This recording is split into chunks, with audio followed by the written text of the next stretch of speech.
Obrigado pelo convite, porque eu me sinto em casa aqui. Eu venho várias vezes na Durgs.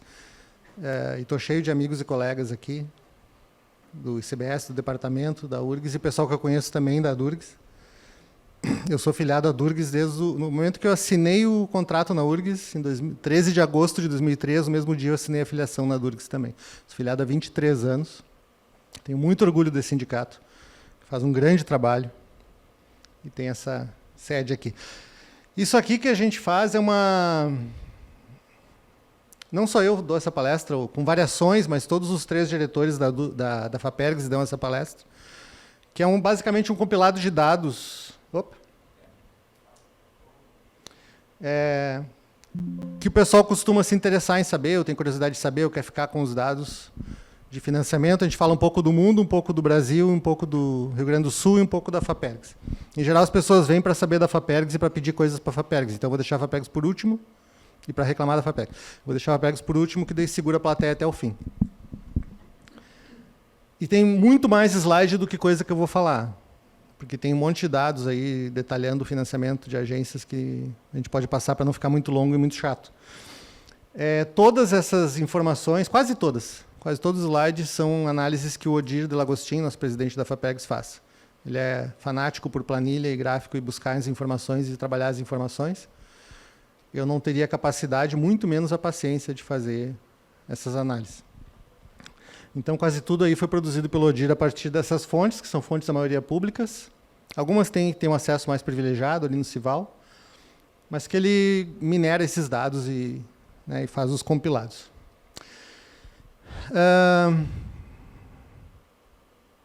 Eu acho que o primeiro slide, quanto vocês acham? Claro, a métrica é muito imperfeita, tá? A gente está usando ainda uma métrica, porque é muito usada no mundo, de artigos publicados por pesquisador, como métrica de produção científica. A gente sabe que isso não é a métrica, nem a única, e em muitos momentos não a mais adequada também. Mas quanto vocês acham que é a produção de artigos média do pesquisador brasileiro por ano, considerando o pesquisador brasileiro só o docente que tem atuação em pós-graduação, estrito sensu, mestrado, doutorado? Em número de artigos. Média. 3, 5. Vamos fazer um bolão. 10. Alex, quanto é a produção média? O Bump não vale, que ele já viu a palestra várias vezes. 0,82. É menos de um artigo por ano por docente no Brasil. Claro, para o pessoal de física, de informática, a métrica melhor é trabalho apresentado em conferência. Para o pessoal de humanas é mais livro do que artigo, etc, etc, etc.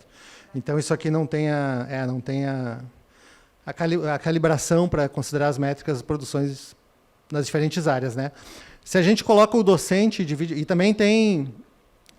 eu não sei exatamente como esse dado é filtrado, porque tem coautoria, eu não sei se conta 2 vezes, conta uma vez só, né? Se a gente considera os pesquisadores também, os docentes, os doutorandos de programas de doutorado, a produção cai para 0,37 por pesquisador, e se considera o mestrando, cai para 0,21. Essa é só uma curiosidade, mas assim, a gente tem uma produção baixa, uma produção média baixa. Nós somos da URGS, da UCSPA, dos IEFs aqui do Rio Grande do Sul, somos uma amostra viciada que está no lado realmente muito produtivo do sistema, mas o sistema não é todo assim. Tem muita heterogeneidade e tem muita ainda baixa produção. Isso é só a evolução quantitativa dos artigos publicados por ano no Brasil. Esse dado é interessante porque em vários momentos vocês vão ver esse tropeço aqui, a partir de 2021.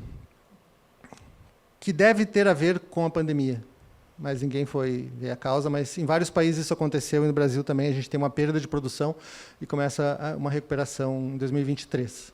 Coincide com a pandemia, mas a associação não é causação, talvez tenha a ver, provavelmente tenha a ver. Bom, e o impacto da produção dos artigos brasileiros, em 2023, que é o último dado aqui, era 0,84. O 1 é a média mundial. Então, a gente fica um pouco abaixo da média mundial.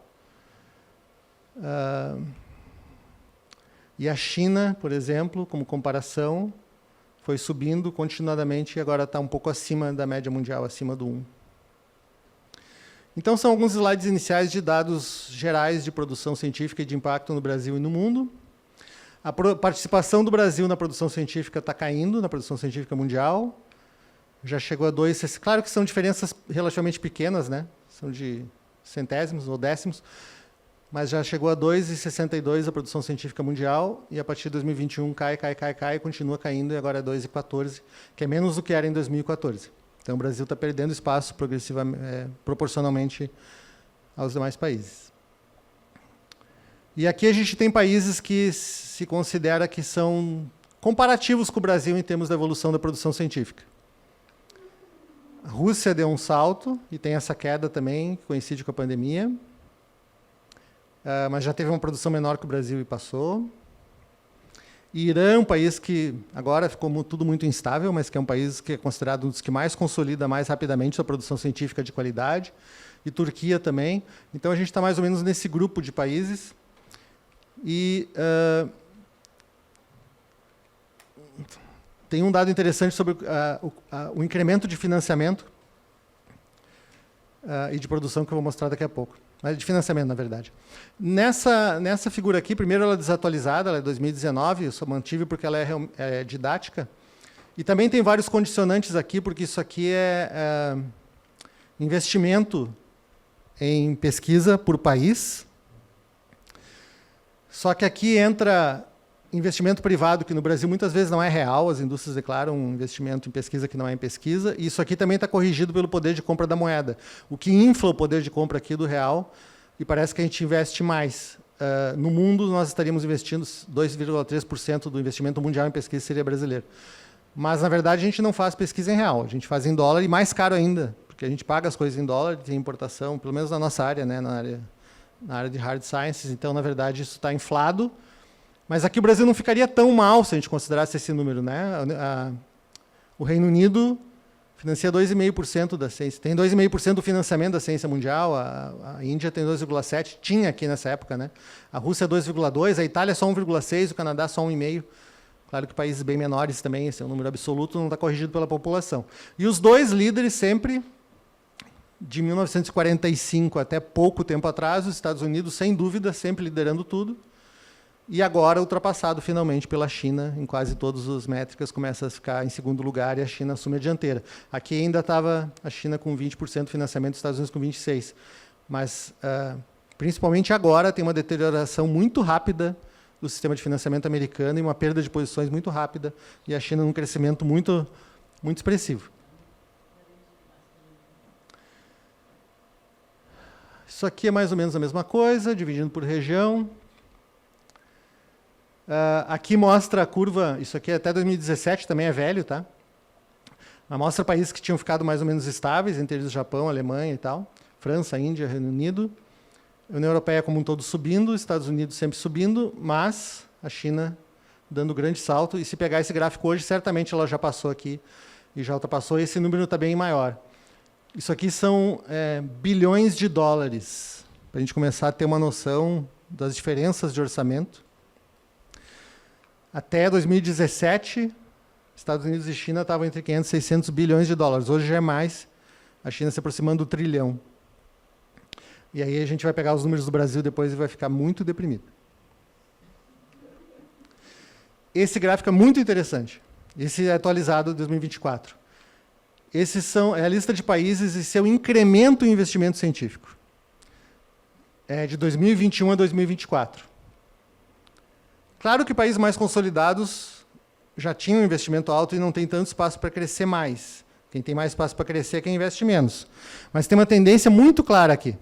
Bom, desde já vou dizer que o Brasil recuou nesse período 10% no financiamento. Caiu o financiamento no Brasil. E onde é que estão? O Reino Unido está aqui no vermelhinho, Holanda, Suíça, Austrália, os Estados Unidos, com recuo de 3% até 2024.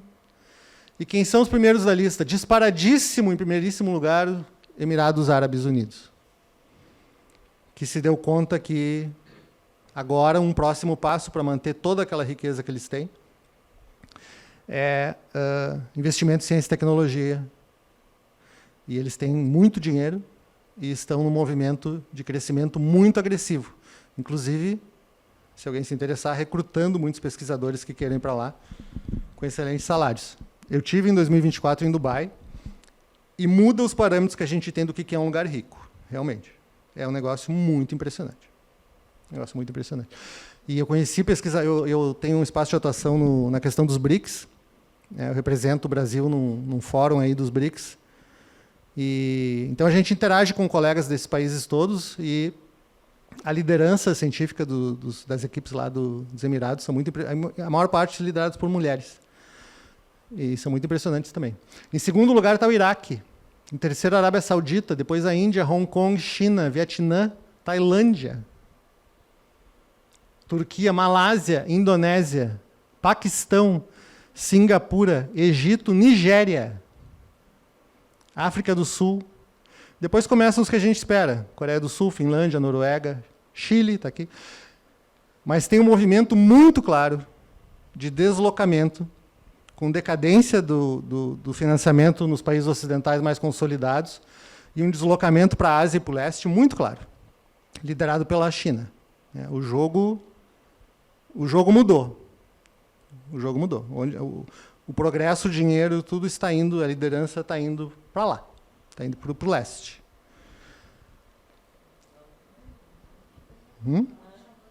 Portugal Deu uma cresceu. Mas aqui já começa a crescer 3, 4, 2, 3%. Depois tem Romênia, tem vários aqui, Irlanda, Dinamarca e tal. Mas então, quem está mais incrementando, né, não quer dizer o que mais financia continua aqui. E tem a China. Mas quem está mais incrementando mais rapidamente o financiamento são esses países da Ásia. Aqui a gente começa a falar do Brasil e do CNPq. Esse é o orçamento do CNPq, a evolução histórica desde 2002. Valores nominais e valores corrigidos pela inflação. Cinza é bolsas no exterior. Amarelo é o auxílio à pesquisa, que é o fomento para equipamento, para insumos, para serviços. Bolsas no país é o laranja e divulgação científica é o azul.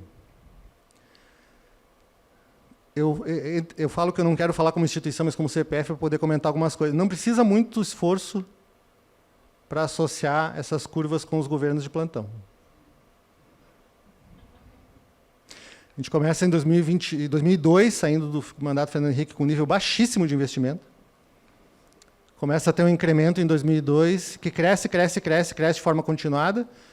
Quem lembra desse período aqui, que a gente estava assim, yes, agora chegamos lá, agora estamos indo, agora vai dar a feirada, agora está tudo melhorando. Né? Período de ouro ali. E é óbvio que isso não podia continuar assim. Né? Então, em 2013 ainda continua bem alto, 2014, e aí acontece o que todos nós sabemos. Cai radicalmente em 2016, mais ainda em 2017, e continua caindo progressivamente até 2022. E aí, a partir de 2022, começa a ter uma recuperação. Ainda muito insuficiente. Mas o padrão de apoio dos governos, ou não, é claríssimo. Não poderia ser mais explícito. E o processo de destruição que a gente viveu de 16 a 22 também.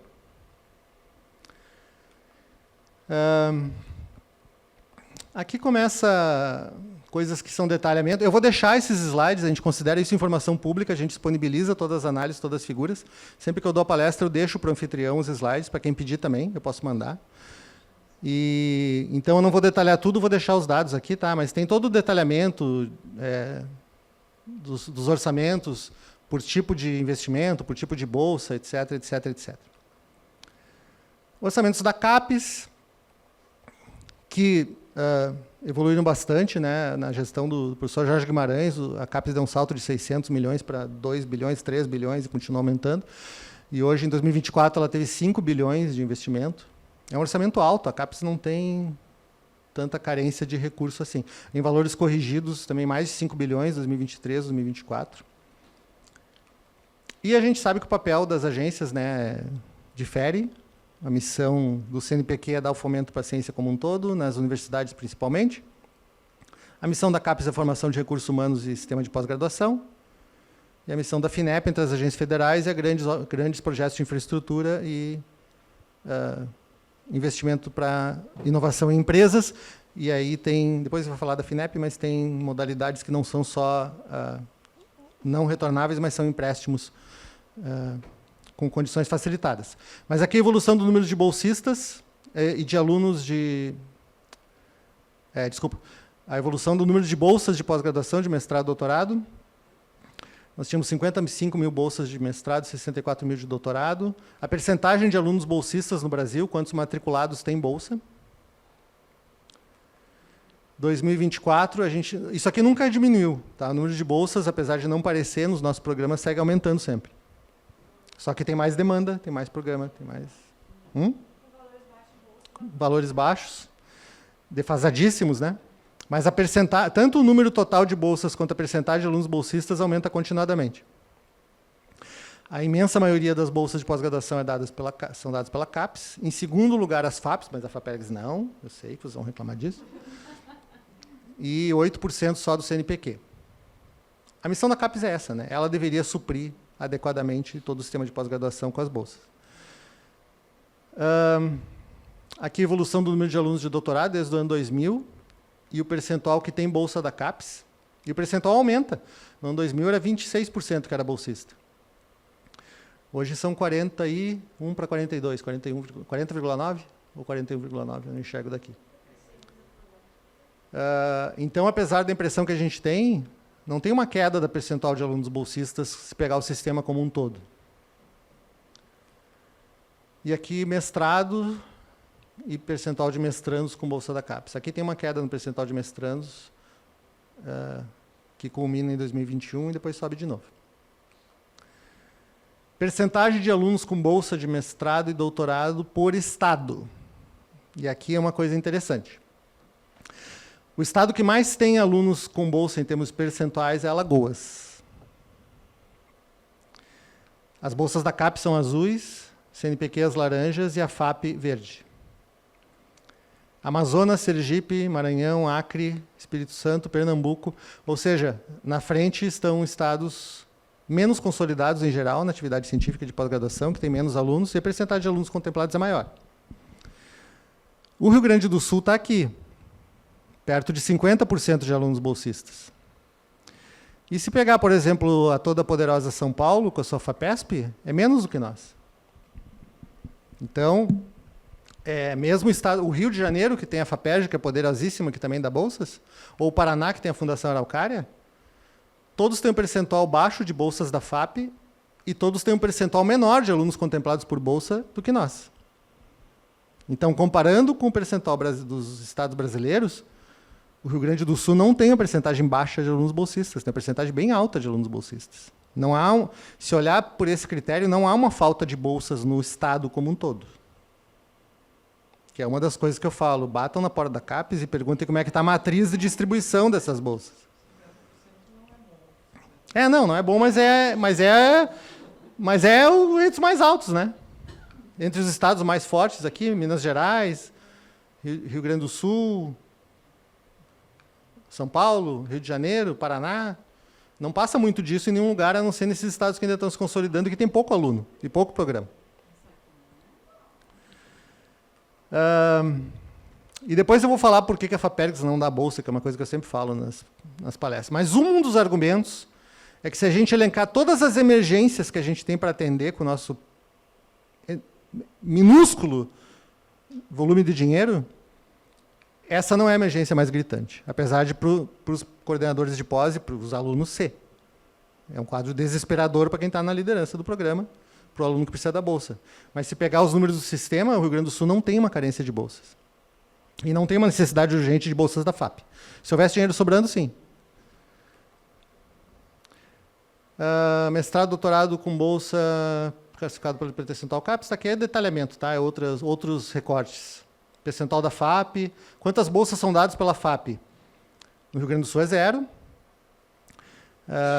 Assim como no Acre, em Roraima, no Amapá, no Distrito Federal, Tocantins e Roraima.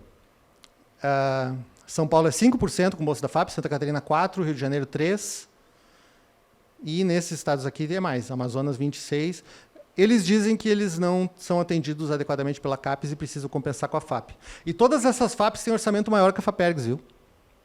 Maranhão, Bahia, Pernambuco, Amazonas, Pará. O que vocês pensarem tem orçamento maior que a FAP, bem maior da FAP que a FAPERGS. Percentual de bolsa CNPq, que é baixo, porque o CNPq não tem essa missão como primária, né? Doutores titulados e bolsas de pós-doutorado. Doutores titulados é o azul. Bolsas de pós-doutorado da CAPES CNPq. Isso ilustra uma carência gigantesca de bolsas de pós-doutorado. O Brasil evoluiu para um sistema de finalmente ter os pós-doutorandos nos laboratórios, né, que é o que o mundo já fazia. E aqui sim, por exemplo, precisaria de um programa urgente estadual de bolsas de pós-doutorado com muita bolsa, porque é outra carência enorme. A gente está formando os doutores que o mercado acadêmico está retraído, a nossa economia não absorve doutor. Isso é uma discussão é uma provocação que eu gosto de fazer para o final. Por que a gente não absorve doutor? E já adiantando as provocações, eu acho aquele gráfico que todos os gestores da CAPES mostram que a gente está formando pouco doutor porque não atingiu o número da OCDE, é uma falácia, porque na OCDE tem uma economia que precisa de doutor e nós não temos uma economia que precisa de doutor. Não é formando os doutores da OCDE que a gente vai transformar a economia numa economia que precisa de doutor. Primeiro tem que transformar a economia numa economia que demanda doutor. E aí sim. Mas, enfim, então acho que não tem nenhuma solução em tentar atingir o número de doutores da OCDE. Acho que nós vamos formar doutor para dirigir Uber, se não está acontecendo já isso. Mas tem um déficit enorme de pós-doutorado, então outra coisa que a gente precisaria atender seria um programa de pós-doutorado. Aqui a gente teve um evento, que foi aquele programa do CNPq, fixação de doutores, que deu 85 bolsas para o Rio Grande do Sul. E foi que nem... A gente abriu o edital, a FAPERGS que operacionalizou o programa. Foi que nem deixar um lago de tubarão um mês com fome e depois jogar um bifinho. Foi um desespero para aquelas bolsas. Agora vai ser o Profix, vai ser outro desespero. Está saindo, está dias de sair o edital Profix, sempre me pergunto. Vai ser um desespero também. E aí, naquela vez, a coisa foi tão séria que nós conseguimos com o governo 200 bolsas a mais com dinheiro do governo estadual e conseguimos fazer pela FAPERGS. Com argumento, um dos argumentos que sensibiliza o governo estadual é a perda de talentos jovens. O governo está muito preocupado, enxergando que é um estado com estagnação econômica, que teve enchente, etc., e as pessoas estão indo embora, inclusive alunos de pós-graduação para São Paulo, né? Então, esse argumento sensibiliza, às vezes a gente consegue suplementar alguma coisa. Aquela velha coisa que todo mundo sabe, que o Brasil construiu um sistema em que a produção científica depende da pós-graduação e as coisas andam juntas. Quanto mais aluno de doutorado e mestrado, mais paper. O que é interessante aqui é que tem uma queda nos alunos titulados, a partir de 2020, tem o buraquinho da pandemia, e isso se reflete nos artigos depois, um pouco. Ó. Aqui ainda tem os artigos subindo, publicados desses caras aqui, e depois tem uma quedinha aqui. Tá?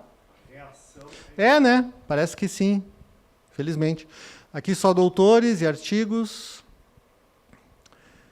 Aqui, pesquisadores considerados aqueles que atuam na pós-graduação, docentes e doutorandos e mestrandos, e evolução da produção científica. Mestrados acadêmicos, depois tinha um negócio de mestrado profissional. A FINEP eu não vou detalhar muito, vou só dizer que o professor Bump, que gosta de falar da FINEP, depois ele vai falar para vocês bastante da FINEP. Que o Rio Grande do Sul capta, né, tem as diferentes modalidades de subvenção descentralizada, que as FAPs é que operam, então a gente opera programas da FINEP aqui. Os recursos não reembolsáveis para as universidades, que são os projetos de infraestrutura. E aí tem a subvenção a empresas direta e as que têm como se fosse um empréstimo, né, a reembolsável. E o Rio Grande do Sul é bem eficiente para captar recursos da FINEP. Tá? A gente capta 8,8% aqui em números de 2023, média de 2023 e 2024. 8,8% do não reembolsável para as ICTs, para as universidades, e capta 7,2% da subvenção direta, inclusive para empresas, e 6,6% da descentralizada, que são programas tipo Centelha e Tecnova. Se vocês compararem, ó, Roraima e Rondônia captam 0 da FINEP. Rio Grande do Norte capta 0,7 aqui, nessa modalidade. Capta 1,5% para as universidades, do dinheiro da FINEP para as universidades. Piauí, 0,2% para as universidades, 0,1% de subvenção para as empresas. Então, a gente é muito agressivo. O Rio Grande do Sul tem um dos maiores percentuais, talvez o maior aqui. Não, São Paulo, claro, 23%. E Rio, 25%. E aqui Minas Gerais, 9%, que são os 3 primos ricos, né? São os 3 primos ricos. Mas, fora isso, a gente é bem agressivo e eficiente para captar o recurso. Por região, por modalidade, por agência, tem de tudo aqui, tá?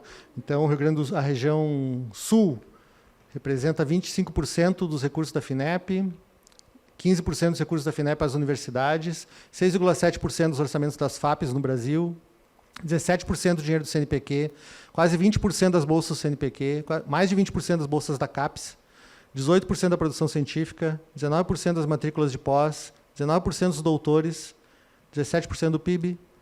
Tudo isso está na região sul, nos 3 estados do sul. A gente acumula bastante fomento e bastante formação de pessoas.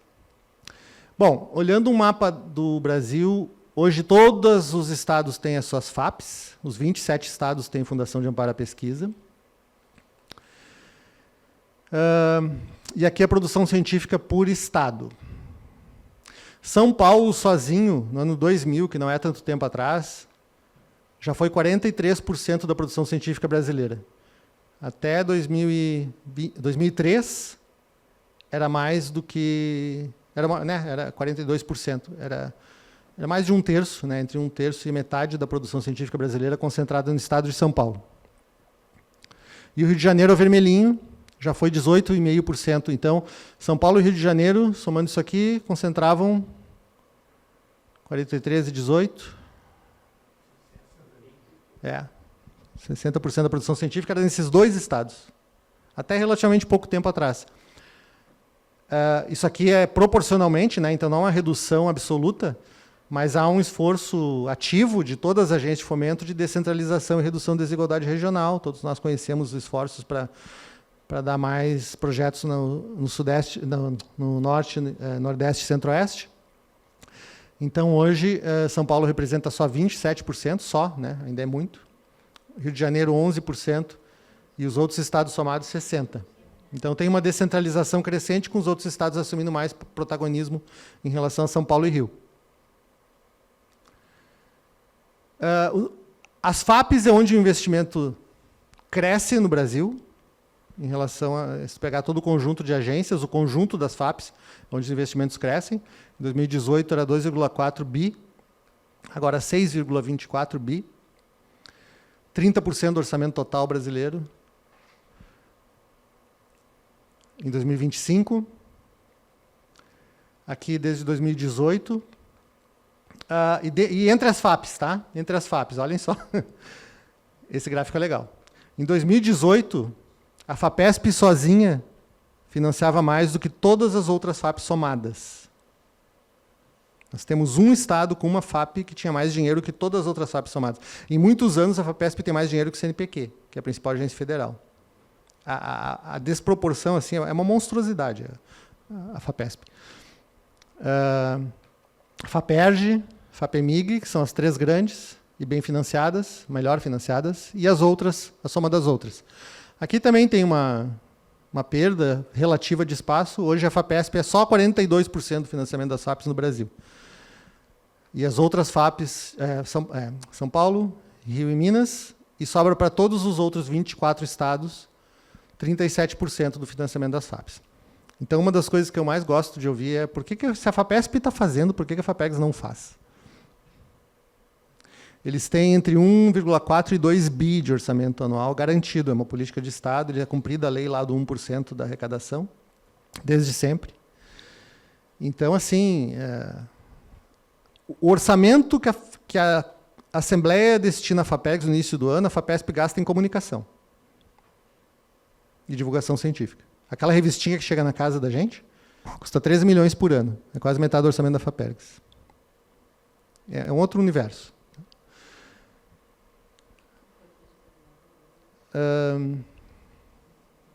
Aqui acrescenta a araucária de Paraná, que é bem forte. A FAPESC, que está crescendo muito e fazendo um excelente trabalho. O estado de Santa Catarina é impressionante, a consolidação e o avanço que eles estão tendo. E a nossa FAPERGS ali verdinha, tá? Coitadinha. Esse traço aqui, ó. 2% do orçamento das FAPs no Brasil é da FAPERGS, entre os 27 estados. Aqui, uma coisa que no fim eu vou comentar que me assusta, mas que é a tendência. O investimento auxílio à pesquisa, né? Não investimento em inovação em empresa, mas financiamento principalmente para universidades, em pesquisa principalmente básica, considerando consumo, serviços e equipamentos. 2018, 19 até 23. O verde é o quanto vem das FAPs, o laranja o quanto vem do CNPq e os azuis o quanto vem da CAPES. O PROAP e PROEX, para o pessoal da pós-graduação, está aqui. As FAPs são hoje o grande pilar do investimento no Brasil como um todo, não no Rio Grande do Sul, de jeito nenhum. No Brasil como um todo, são um grande pilar do investimento científico, o que mais cresce, o que eu acho desastroso, e vou comentar no fim, eu acho um suicídio nacional, mas tudo bem. Contribuição total de cada agência em cada estado, e aqui, olha que interessante. A gente é muito bom para pegar recursos da CAPES, CNPq e FINEP, e a nossa FAP tem uma participação bem pequena. A gente só ganha do Acre e do Rio Grande do Norte em participação da FAP no orçamento total de ciência do estado. Já no Espírito Santo, a FAP é a imensa maioria. E naqueles estados de antes, né? Alagoas, Maranhão, Amazonas. Estados onde principalmente se dá bolsa de pós-graduação, que daí come um bom pedaço do orçamento da FAP. Auxílio à pesquisa nos estados. Bolsas. Média das FAPs aqui, 29% das bolsas no país. Rio Grande do Sul aqui de novo, a gente tem bolsas, mas não são muitas, mas tem, tá? E dá para ser usada como bolsa de mestrado, doutorado e pós-doutorado. Valor investido por pesquisador, considerando pesquisador, o docente de pós-graduação, estudante de mestrado, doutorado, stricto sensu. Se a gente pegar os docentes que atuam em pós-graduação, estudantes de mestrado, doutorado, quanto financiamento vai para cada indivíduo por ano? Números de 2024. No Rio Grande do Sul, menos de R$20 mil a gente dá para cada pesquisador por ano. É baixíssimo. Claro que além disso, muito diferentemente distribuído. Tem grupos que concentram grandes volumes de financiamento, outros nada. Claro que as áreas têm necessidades de financiamento diferentes, mas esse número, por qualquer ângulo que se olhe, é muito baixo. De novo, o Espírito Santo, que é uma potência emergente no Brasil, que está indo muito bem economicamente, está se tornando um polo de atração, as pessoas estão mudando para lá.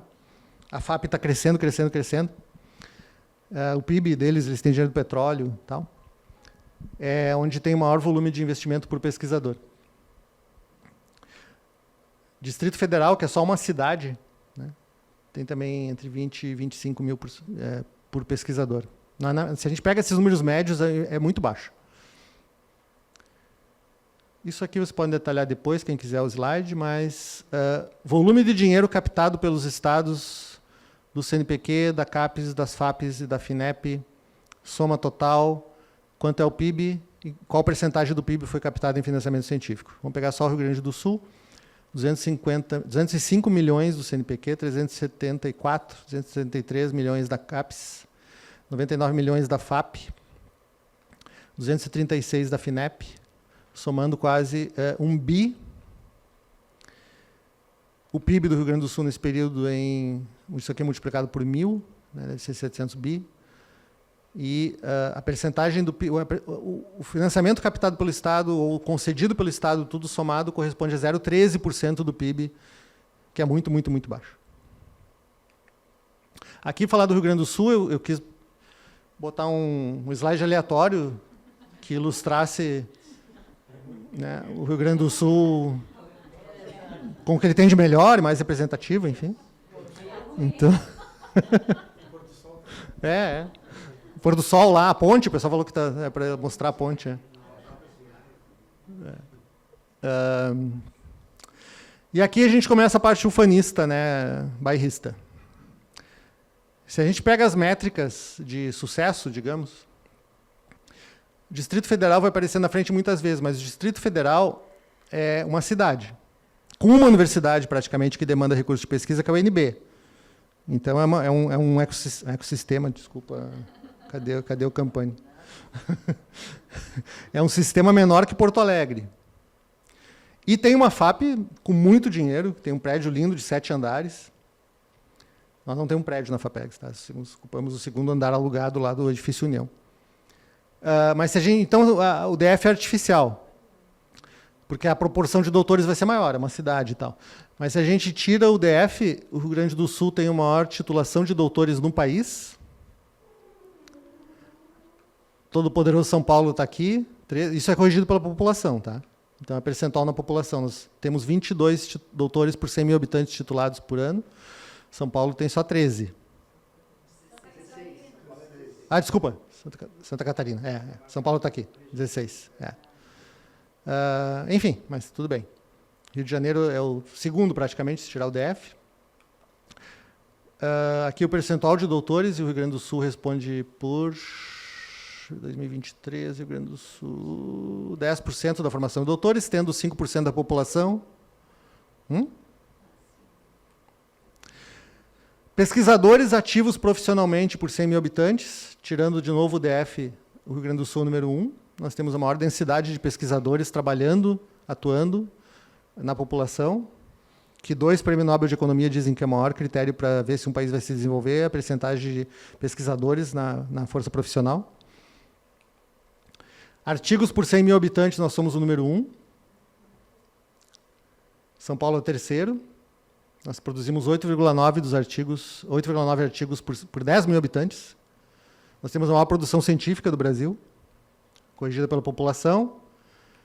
E nós temos a maior produção de artigos por pesquisador. Não, desculpa, aqui não. Aqui é São Paulo. Nós temos o impacto, o maior do Brasil também. Esses índices do FWCI, que medem o impacto das publicações científicas, o Rio Grande do Sul é o único acima de 1, que é a média mundial, no Brasil, e é o número 1 do Brasil. Então, nós temos a maior formação de doutores na população, a maior densidade de doutores na população, a maior densidade de pesquisadores ativos, a maior produção de artigos e os artigos de maior impacto no país. Esses números, quando a gente chega para o governo estadual e mostra, eles dizem, então por que querem mais dinheiro para o FAPERGS? Já estamos indo bem. Já somos o número 1. Né? Então, vou atender educação, saúde, outras coisas. Então, é uma faca de 2 gumes isso aqui. Mas o Rio Grande do Sul é extremamente... Eu sempre digo que o pessoal fala que Paraná é parecido, Minas Gerais e Rio. Mas se vocês pensarem, eu cresci em Santa Catarina. Santa Catarina tem uma universidade federal, que na época tinha um campus. Tem uma estadual, que não é muito forte. Tem algumas comunitárias. E era isso. Nós temos 7 federais. E não são quaisquer federais. URGS, UFPEL, Santa Maria, Rio Grande, Unipampa, todas fortes no cenário nacional. Nós temos quantos institutos federais? Não sei, vários. Temos 2 unidades da Embrapa. Temos todo o parque de comunitárias que faz um trabalho fantástico, excelente, fundamental para o Estado. Universidades excelentes, o CS, Passo Fundo, Unicinos, PUC. Temos parque tecnológico, incubadora por tudo. Eu acho que é o estado que tem o sistema de qualidade mais denso e mais distribuído por todo o estado, desde a fronteira com a Argentina até o litoral, até aqui. É um estado que tem muita coisa acontecendo, né? E por isso esse sucesso na captação de recursos e nas métricas. Como explica-se a FAP é uma das mais fracas do Brasil? Porque a gente é muito bom em pegar dinheiro federal. A FAP é uma contribuição muito pequena aqui. O que é isso aqui? Publicações, né? A curva do aumento de publicações, Rio Grande do Sul vermelho, Paraná e Santa Catarina, então região sul. Todo mundo dá esse bump aqui, né? Todo mundo teve esse solavanco em 2021. E todo mundo está voltando. É bem paralelas as curvas sempre. Aqui os pesquisadores por 10 mil habitantes, acho que já tinha falado, o RS tirando o DF, está repetido. Isso aqui também está repetido. Variação na produção científica, na quantidade de produção científica. Quem subiu e quem desceu de 2020 a 2023. Quem está subindo mais são estados que não tinham muita coisa, né? Maranhão, Roraima, Rondônia, Tocantins, Pará. E nós estamos aqui com uma perda, nesse período, que é o período da pandemia, de quase 9% da produção. Isso aqui é interessante para as nossas universidades. A produção bruta, tá? Não em números de artigos. O URGS está aqui, nas universidades do Estado. Federal de Santa Maria está em segundo. Federal de Pelotas está aqui. PUC está aqui em quarto. Depois Rio Grande. Depois Unicinos. UXPA. Unipampa. E aí vem as outras, né? Emboladas aqui embaixo. E a URGS já foi... Deixa eu ver, não tem aqui. A URGS... O Alex foi reitor. Eu fui pró-reitor. Quando a gente enxerga a URGS inteira, é muito impressionante quanta coisa acontece, né, Alex? A URGS é uma estrutura muito impressionante. Muito impressionante. Então, mesmo com toda a descentralização, que inclusive a FAPERGS tenta promover também para reduzir a desigualdade regional e tal, e destinar recursos a áreas menos favorecidas, a URGS ainda responde por cerca de 1/3 da produção do Estado. Mesmo tendo todo esse mapa de universidades fortes no Estado. Já foi mais de 40%. Né? As outras vão assumindo um protagonismo relativo, que é muito bom. Mas é uma produção ainda, mesmo nesse Estado tão forte, com tantas instituições, a produção é muito concentrada desproporcionalmente na URGS. Até pelo tamanho. Né? Uma instituição com 14 mil alunos de pós-graduação. A gente passa pelo interior aí visitando, as universidades têm 200 alunos de mestrado, doutorado, 100 alunos. Né? Então, é um volume de coisas muito grande e muito consolidadas acontecendo. Né? Contribuição, aqui tem a contribuição das ICTs desde 96, tá? Esses gráficos são chatos de enxergar as coisas em palestra, mas aqui, ó, 36%, em 1996 a URGS fazia 66% da pesquisa do Estado. Aqui são as áreas, só que isso aqui é um ranking internacional, eu não gosto muito dessa maneira como eles distribuem as áreas, porque, por exemplo, ciências sociais está separado de humanidades. Neurociência está separado de farmacologia, de medicina, de imunologia, micro, de bioquímica. Então é meio estranho, tá? Mas se vocês quiserem saber, a gente também na FAPERGS consegue enxergar muito o mapa das áreas científicas no Estado, e a nossa vocação, diferente do que as pessoas pensam, não é agro. Nossa primeira vocação disparada é saúde humana. De pesquisa. Não econômica, de pesquisa. A área de saúde humana em pesquisa é a que tem maior volume, disparadíssimo e mais consolidada, com os projetos mais competitivos. Depois um pouco vem a agro, e depois a engenharia é um terceiro lugar bem distante. A FAPERGS não valoriza as áreas X, Y, Z. A gente dá, via de regra, a não ser quando é um edital que tem temática específica, a gente dá o dinheiro de acordo com a demanda da área. Nós temos as áreas separadas em 15 áreas. E se uma área pediu 10% do dinheiro, ela leva 10% do dinheiro. A gente distribui para cada área de maneira proporcional. É a única maneira de, em editais mais universais, assim, ARD, PQG e tal, não discriminar nenhuma área. E não favorecer nenhuma também. Todas as áreas se sentem discriminadas pela FAPERGS. Todas.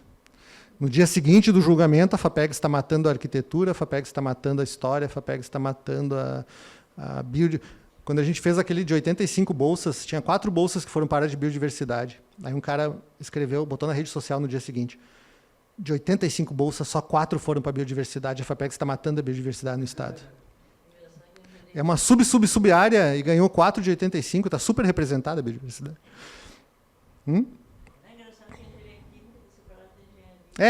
Esse aqui é estranho. Mas então, assim, uma vez a gente recebeu uma carta do pessoal da arquitetura, no PQG. A arquitetura não tinha ganhado nenhum projeto. A gente mostrou para eles que a arquitetura não tinha enviado nenhum projeto. Aí não dá para dar projeto que a pessoa não manda. Mandaram mas só que não era de arquitetura, a gente teve que tirar da área. Então é isso, tá? Se querem mais dinheiro para a área, tem que mandar mais projeto. A gente não gosta de trabalhar com essa lógica das áreas estanques. A gente está tentando fazer um movimento muito difícil, porque há muita resistência, principalmente da comunidade e dos comitês assessores, para integrar mais as áreas. Então, quando a gente lança editais maiores para fazer redes de pesquisa, a gente diz, você vai fazer uma rede de pesquisa em carbono, vai fazer uma rede de pesquisa em mudança climática, energia renovável.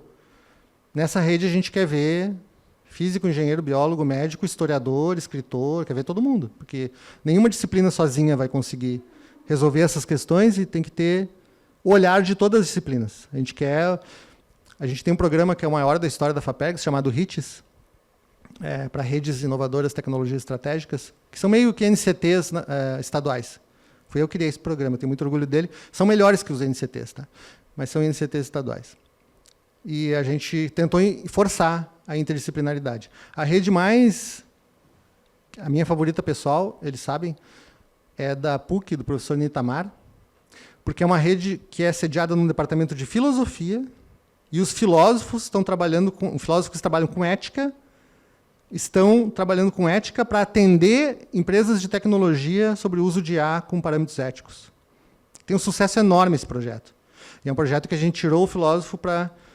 Não que o filósofo também não tenha que ficar filosofando e fazendo filosofia básica, né? Mas a gente está tentando fazer essas integrações, mas os pesquisadores resistem muitíssimo, não conseguem fazer. E na hora de julgar, a pressão que a gente tem dos comitês é diferente. O pessoal, não, a minha área é educação A, então eu quero separar da educação B e tem um comitê só para mim. A minha é zoologia, então eu quero separar da bioquímica porque eu quero uma biologia só minha, porque a outra... Então o pessoal tenta compartimentalizar mais e, na verdade, criar reservas de mercado para suas subáreas. E a gente está tentando fazer o esforço contrário. Essa é a maior resistência que a gente encontra, é interdisciplinaridade e transdisciplinaridade.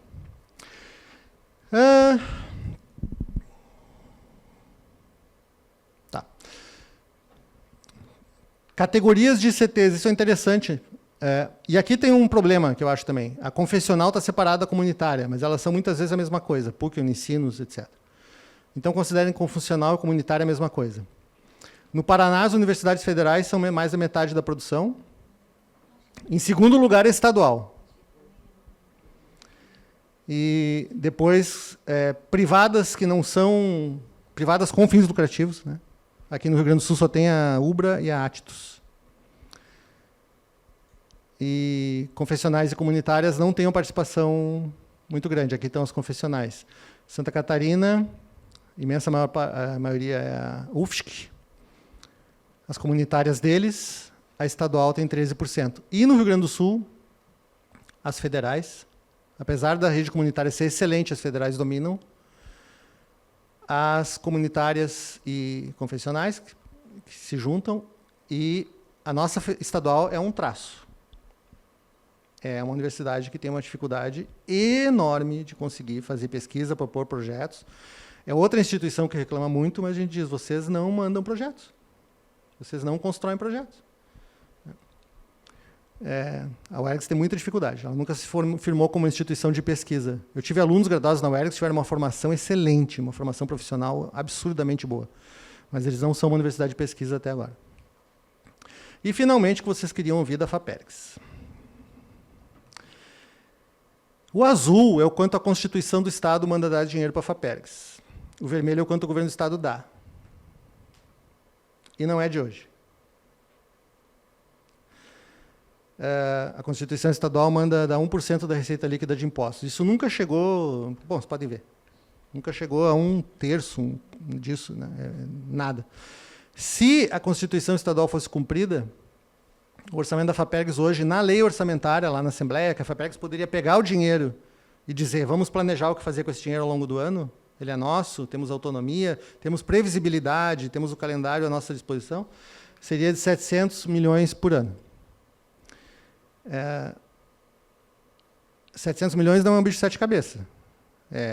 Rio de Janeiro, por mais que isso, Minas Gerais, é por aí, e a FAPESP nem se fala. Então, se a gente comparar nosso estado com Rio de Janeiro e Minas, que tem um sistema científico mais ou menos proporcional, a gente não teria nenhum problema em estar aqui, né? Não é uma...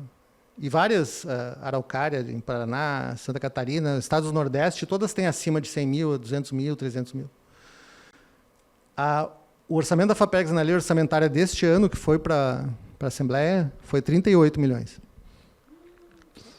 E nunca passou disso, foi o maior do Lua. Em geral, foi 32 antes, sempre assim. Mas seria legal explicar, Rafael, como é que a gente consegue na FAPERGS, né, tendo um orçamento na Lua pequeno, Vou explicar. passar para 150. Vou explicar. Que aí a gente se exibe por isso, mas tem uma série de condicionantes esse negócio.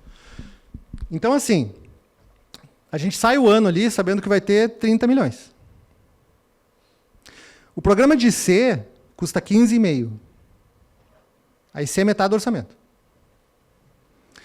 Com os outros, 15, 16, 17, 18, a gente tem que fazer todo o resto que a FAPERGS faz. Auxílio recém-contratado, PQG, tudo que tem que ter essas coisas. Mesmo que a gente não faça nenhum grande edital novo, nada, só o PQG, não sei o quê, ultrapassa o orçamento da FAPERGS. Rosane, pega teu celular e faz uma conta para mim. O Rio Grande do Sul tem mais de 400 PPGs. Uma bolsa de doutorado para cada PPG, vamos dar, da FAPERGS.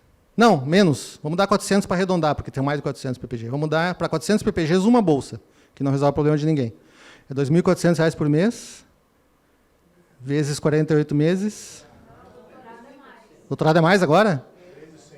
13.100, melhor ainda. 13.100, vezes 48 meses, vezes 400.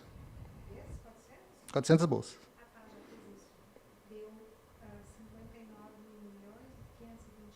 Se a FAPERGS desse uma bolsa de doutorado para cada um dos 400, de 400, sem atender todos os programas, nós ultrapassamos o orçamento anual da FAPERGS. É claro que isso dá para parcelar em 4 anos. Então divide por 4, igual, deu quase 60. Aí o IC e essa bolsa consomem o orçamento anual que a gente tem no início do ano. Bom, mas não é só isso que a gente tem, porque a gente chega no final do ano com isso aqui. Nos últimos, desde 2022, né, os últimos 4 anos, nós conseguimos realmente executar os maiores orçamentos da história, chegando em torno de 100 milhões. Mas como é que é isso aqui? O que a gente considera orçamento executado? O dinheiro que entrou na conta da FAPERGS, e daí foi investido. Então, ao longo do ano, a gente fica atrás de oportunidade, e fica tentando levantar suplementações. Então, a gente bate lá no governo e diz, olha, deu 38 milhões, isso aqui não vai dar. E fica, e daí tem secretário de inovação ajudando, e daí fala com a Fazenda, e daí fala com a SPGG, e daí fala com o governador, e vai, daqui a pouco surge uma suplementação. Quando vai surgir, quanto? A gente não sabe. E se vai surgir? A previsibilidade é 0. Aí a gente vai atrás da Secretaria do Meio Ambiente e pergunta, não tem um dinheirinho sobrando? Ah, tem, sobrou 15 milhões aqui. Vamos fazer um edital? Vamos, mas tem que ser de carbono, tá? Aí surgem aqueles editais temáticos. Então, assim, por que a FAPERGS fica investindo num edital de bolsa de mestrado lá no exterior, que fez há pouco, e com pesquisa para o Tribunal de Justiça, ao invés de dar bolsa de pós-graduação? Porque esse dinheiro a gente não tem liberdade de escolher o que vai fazer, ele surge condicionado, amarrado a um destino. Aí chega a CICT lá e diz assim, olha, nós queremos entrar na política de semicondutores, fazer pesquisa com semicondutores. Então, nós vamos arrumar 15 milhões para vocês fazerem edital de semicondutor. A gente aceita, a gente quer fazer edital de semicondutor. Mas, então, esses dinheiros eles vêm condicionados, encomendados, né? A gente não tem a liberdade de escolher o que fazer, a maioria deles. E eles vêm a qualquer momento do ano. Então, conseguiu liberar o dinheiro lá da suplementação em outubro. Tem que executar até dezembro. Aí é um Deus nos acuda. Tem que redigir edital, tem que aprovar no jurídico, tem que deixar o período de inscrição, tem que fazer o julgamento, tem que conseguir... então, assim, é sempre roda viva. Né? É sempre na emergência. E aí, por exemplo, o PQG, a gente fez uma coisa no último PQG, tem que fazer PQG. E a gente não tinha dinheiro para PQG. Este ano a FAPERGS está 10 milhões no negativo. É tipo a minha conta bancária lá em casa. Analisar. Este ano, neste momento, para pagar as coisas que já estão assumidas sem fazer mais nada, está 10 milhões negativo. Que não existem. E não sabemos se vai existir. Então, quando a gente for lançar o PQG, a gente sempre lança mais alto do que o anterior, com valor mais alto de projeto e com mais recurso total.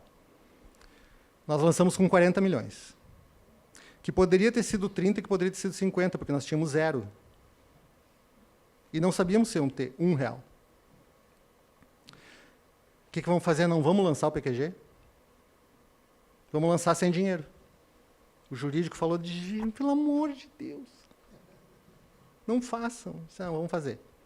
E aí a gente chegou no governador, criamos uma dívida, governador, de 40 milhões com a comunidade científica. Tem um boleto aqui agora. Está feito, está julgado, está divulgado. A gente não sabia se ia poder pagar quando divulgou o resultado. E aí ele anotou no caderninho, e não, vamos ter que resolver, e resolveu. Mas assim, é esse nível de emoção sempre. É esse nível de emoção. Então, assim, não dá para inventar moda. Não dá para, sabe? Não tem espaço para inventar muita coisa. A gente teve, esses anos aqui, o 2022 foi bom, porque a gente teve um período de respiro verdadeiro, assim, que foi o período do Avançar RS. Por alguma razão que eu não sei, de repente o Estado tinha dinheiro. E o governador disse, podem criar projetos. Vai ter projeto de infraestrutura, vai ter projeto de todas as áreas, a FAPERGS pode inventar projeto. E aí nós criamos as RITs, que foi um edital de 30 milhões, criamos os clusters, que foi um edital de 24 milhões, criamos um monte de programas novos, de grande porte, pela primeira vez. Ah, foi isso. E, de repente, o Estado estava quebrado de novo. E esse último ano, 2020, a partir de 2024, a gente teve o FUNRIGS, que foi o dinheiro que o governo federal perdoou da dívida temporariamente por causa das enchentes. E esse dinheiro acabou irrigando muita coisa, não só a recuperação de enchente, inclusive a FAPERGS. Inclusive, parte do PQG foi paga com ele. A gente teve que argumentar que o PQG era importante no contexto da enchente, para que tivesse pesquisa no Estado para a pessoa não ir embora. E daí deu. Só que esse dinheiro vem assim, é dinheiro federal. Então, ele tem que ter 2 anos de prazo, tem que ter uma prestação de contas diferente. Não pode. Então, projetos que deveriam ser 4 anos, 3 anos, a gente teve que lançar com 2 anos. A pessoa ficou puta da vida com a gente. Mas é os condicionantes que tem, né? Não tem como escapar disso.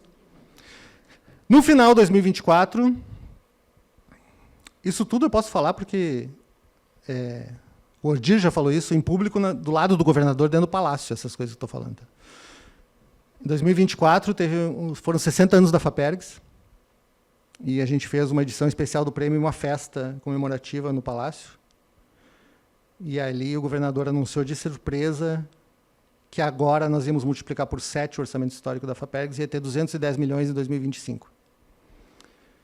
E aí ficamos muito felizes, todos, comemoramos muito aquela noite. Nunca mais falou no assunto. Não veio nada disso. Nada. Assunto. Hã? Calma, Rafael, é junho ainda. Não, isso era para 2025. Isso era para 25. Aquele assunto morreu e a gente fala, mas... E é assim, gente, por que vocês não reclamam? Cara, a gente está toda semana, TCE, CAGE, deputado, governo, fazenda, planejamento, sempre, incomodando. Aí, de vez em quando, saem as suplementações, é assim que a gente tem conseguido ter esse orçamento maior. Mas, assim, do ponto de vista da gestão, é imprevisível, não sabe se vai ter, quando vai ter, em que condições vai ter e para que vai ser. É assim que a gente trabalha. Nosso mesmo, aqueles 30 milhões ali do início do ano. Aqui é a evolução em valores corrigidos do orçamento da FAPERGS.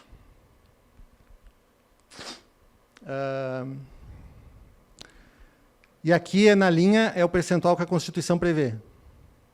Não, desculpa, está errado. Percentual do constitucional. Percentual do Constitucional que foi cumprido. Quando nós chegamos mais perto, foi aqui e aqui.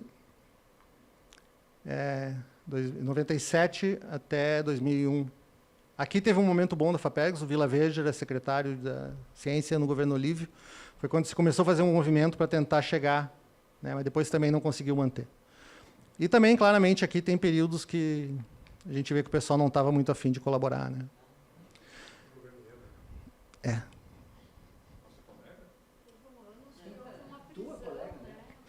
A IEDA deixou a FAPERGS não sei quantos meses sem presidente. Não tinha gestão, não tinha direção. Bom, eu estou como CPF, mas eu não posso ficar falando muito de política partidária, mas depois o Sartori foi difícil também. Mas eu não estava lá ainda, felizmente. Bom, e a FAPERGS tem os programas que vocês conhecem, tá? Hoje em dia também, subvenção direta para a criação de empresas tecnológicas. Nós temos no programa de Doutor Empreendedor, tem 107 empresas com base tecnológica nascidas no Rio Grande do Sul, que existem porque o programa fez elas nascerem, elas não existiriam. Todas saídas de tese de doutorado. Teses transformadas em empresas tecnológicas. E elas têm uma taxa de sucesso fantástica. E tem, acho que, 2 ou 3 campeões do South Summit. Campeão do South Summit não é pouco, tá? São, sei lá, 30 países, são 2.000 empresas concorrendo, e 2 são campeãs que nasceram nesse programa. Uma delas da URGS, da Bioquímica da URGS, da Lúcia Ostera. Então, tem um tremendo sucesso isso aqui, e nenhum deles está deprimido, todo esse pessoal que saiu da tese e abriu empresa está feliz. É um programa que dá todo sustento, né? É um programa de muito sucesso, está sendo copiado no Brasil, a gente ganhou um prêmio. O RITES e o Doutor Empreendedor, nós ganhamos 2 vezes o prêmio de melhor política de fomento científico do Brasil, lá no Confap. E tem parceria do Sebrae e tal. Se vocês quiserem, ó, isso aqui é um negócio relativamente novo, é um portal, Observatório de Inovação, que foi criado pela FAPERGS e pela SICT, e tem uma aba lá que é pesquisa. E daí vocês podem fazer vários filtros para ver em tempo real o investimento em pesquisa no Estado. Dá para buscar por instituição, dá para buscar por área de conhecimento, por cidade, por qualquer filtro que vocês quiserem. Tá? E dá para acompanhar quanto dinheiro tem acontecendo no momento. Aqui ó, a gente tem 600, claro, isso, né, como vem projetos mais antigos junto com projetos novos, tem mais dinheiro. Então a gente tem 600 milhões sendo executados de projetos da FAPERGS no Estado. A cidade, se quiser fazer esse filtro com uma hora, o investimento da FAPERGS por habitante é Bagé, porque a sede da Unipampa conta lá e a população é pequena. Mas dá para fazer aqui o tamanho das áreas, ó, ciências da saúde, biológicas, que muitas vezes se fundem, são projetos da mesma área, humanas sociais, computação e tal. E, finalmente, para terminar, o meu comentário é assim. 2025, o CNPq deve ter um orçamento bem alto aqui no total, executou 2 bilhões e 180 milhões. A FINEP 2.690, a CAPES 3.630 e as FAPs no conjunto 6 bilhões. Então a nossa principal agência, teoricamente, da ciência brasileira é a mais fraca e a mais instável, que deveria cobrir todas as necessidades básicas da pesquisa, essa pesquisa, né, geral. Aqui deveria cobrir todas as bolsas de pós-graduação necessárias no país. E o que está ganhando protagonismo é aqui. Quando eu entrei nesse negócio de gestão, eu estudei algumas vezes os modelos de desenvolvimento econômico baseado em ciência dos países, os modelos de investimento científico. Lá em casa elas fazem piada por causa da palestra da bomba atômica, e do homem na Lua, porque são os casos históricos de grande financiamento, criaram um sistema, né? O projeto Manhattan, o projeto Apollo, eu adoro estudar essas coisas. De todos os países que conseguiram sair de uma economia periférica para uma economia avançada com base em uma economia baseada em ciência, ninguém estadualizou o seu financiamento. É sempre Estado nacional dirigindo. O maior exemplo é os Estados Unidos. Os Estados Unidos têm uma centralização absurda do que acontece em termos de desenvolvimento tecnológico e científico, inclusive na indústria privada. Porque SpaceX e Facebook, Google e Microsoft e Apple não nascem do moleque espinhento na garagem, como é a lenda. Nascem de política de Estado. Que diz, ó, Elon Musk, não te preocupa que tu não vai quebrar, tu vai ser o mais rico do mundo, porque nós vamos... A SpaceX e a Tesla foram salvas da falência pela NASA e pelo Departamento de Defesa 6 vezes. Quando elas estavam uma semana de quebrar, elas ganhavam injeções assim, 500 milhões, 1 bilhão. E os Estados Unidos não diz assim, ó, a gente vai fazer um programa nacional de exploração espacial. Califórnia faz o seu com o seu governo do estado, Flórida faz o seu com o seu governo do estado, Washington DC faz o seu, vamos ver no que dá isso aí. Não, tem a NASA, federal, centralizado. Como é que a gente vai ter um plano de desenvolvimento nacional articulado se cada estado faz a sua política? E os estados começam a ser mais importantes no financiamento do que as agências federais. Para mim é um suicídio, é um caminho de suicídio. É uma desgraça. Não que as FAPs tenham que se enfraquecer. Meus colegas de FAP odeiam que eu faça esse discurso, ninguém faz isso, só eu. Porque todo mundo que está na direção do negócio quer que o seu negócio tenha protagonismo, e cresça, e tenha mais importância, né? A teoria da burocracia de Weber. E eu acho que não, que a gente tem que enxergar o papel da coisa que a gente está e enxergar o limite dela. Então, eu acho que as FAPs têm que crescer e serem mais fortes, terem mais financiamento, mas aqui tinha que ser muito maior. E a gente devia ter esses dois aqui, suprindo todas as necessidades básicas da ciência e da pós-graduação, e dar liberdade para os estados complementarem. Por exemplo, escolhendo uma vocação. Eu estive no Texas em abril. Os Estados Unidos, que é o estado do poder estadual, não tem FAP. Mas o estado escolhe assim, eu quero financiar e me destacar em tal coisa. O Texas escolheu câncer, é o estado da pesquisa em câncer. Aí tem MD Anderson, tem tudo, e tem um financiamento absurdo do governo estadual. É a marca deles. Mas eles têm a liberdade de escolher o tema. Porque o NIH estava, agora está indo para o buraco. Mas o NIH, a NASA, o Departamento de Defesa, tudo está dando, a NSF, estão suprindo todas as necessidades básicas. Então, eu acho que se isso aqui não se tornar muito maior e liderar o processo, esse caminho é desastroso. Porque não existe plano de desenvolvimento econômico científico nacional estadualizado.